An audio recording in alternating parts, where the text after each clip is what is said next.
This is a strange place. The chirping of the birds can be heard here, and the air is filled with a mysterious haze. And the color of the sea is unusual, having a metal outflow.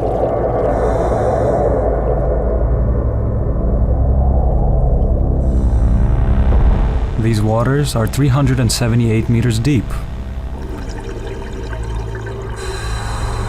As the water evaporates, the air smells of sulfur. The Dead Sea is mostly consisted of chloride sodium, also known as salt. Nothing can live in such waters, and that is why it's called the Dead Sea. The Bible says that thousands of years ago, at this very place, there stood two cities, Sodom and Gomorrah. The inhabitants were rich and vain. They mistreated all visitors, took away from them everything that they wanted.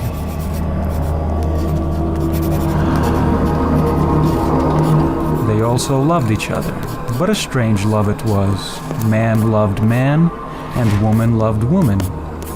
Among the residents there were some people who were especially praised. They used children, both boys and girls, as sex slaves. In modern times, such people would be called pedophiles. Once upon a time, 3 angels arrived at the home of Lot, who at that time lived in Sodom with his wife and daughters. As soon as the Sodomites found out, they circled his home and demanded that he surrender his guests to them for desecration. Lot answered, "Take me and my daughters, but don't touch my guests." The Sodomites didn't recede and surrounded the house. When it darkened, the angels ordered Lot to leave the city. As soon as Lot's family left the city boundaries, a sea of fire fell upon Sodom and Gomorrah from the sky.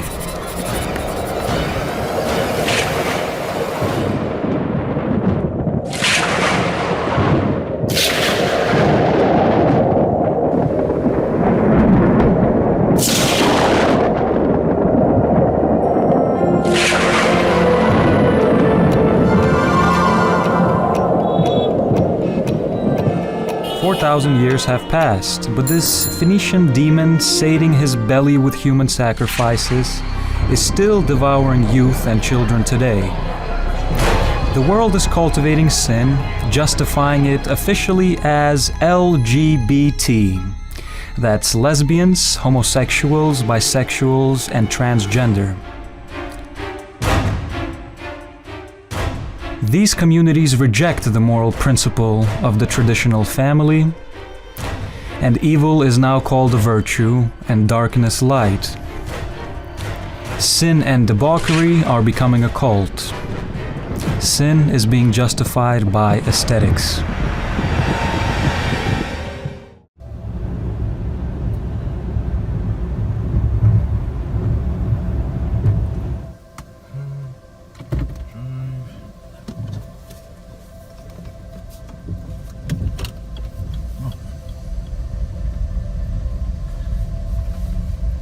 Like a haunted ghost town.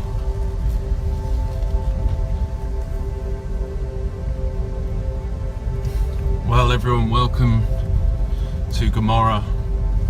Tonight we're just going to take a little drive through here and show you the remnants of what once was a vibrant town, which is described in the Bible, but was destroyed by God's judgment with burning sulfur from the sky came down. And you know, you may have once thought this might be just a fairy story, but this is really quite real, and the evidence is still here, and I hope that helps to show you that these accounts in the Bible are very true, and you can literally walk up and touch it. This is not really a tourist spot, no one really knows it's here, so I think it's important to show you tonight. Just look at this, the sides of these structures you can still see clearly.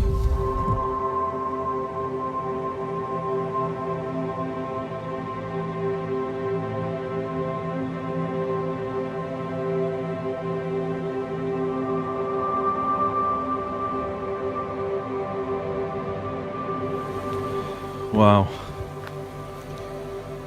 So you find these pieces of sulfur. You see how this just crumbles? It's just ash. And these are parts of the ancient structures and the ancient buildings. I think there was a door here, wasn't there? Look at this. You can see the outline of these ancient structures that are just all over here. Is absolutely amazing and just real evidence of the Bible truth. You can actually see potentially the slant of the roof sloping up, coming down here, going up there. This isn't even a tourist spot. This is just stuck out on the side of the Dead Sea, and was sort of recently discovered to be here, and you can just see all over here is just ash. This is just ash. Just crumbles. And you can see the layers. You know, if you look closely here, you can see all of these layers. You see that? And these layers are just an example of perhaps how the heat compacted and made such a big impact on this place. And look at that up there. The shapes of these structures, look, completely squared off.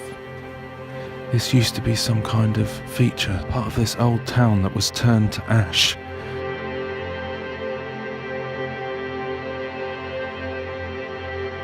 I'm going to try and find the sulfur which is embedded in these structures in the shape of hailstone, and it's brimstone, just like the Bible says, brimstone that rained down from the sky and destroyed this place. If you put your foot through it, your foot will go straight through those. The floor is all spongy, yet you can see that it is part of the old city that we're told was destroyed in the Bible. It is all accurate. And, you know, walking around here, I'm reminded of these false forms of Christianity wherein we're told that God does not judge sin, and we can see evidence right in front of us here of God's righteous judgment, His power, His might, His glory, that this place was utterly destroyed by fire raining down from heaven.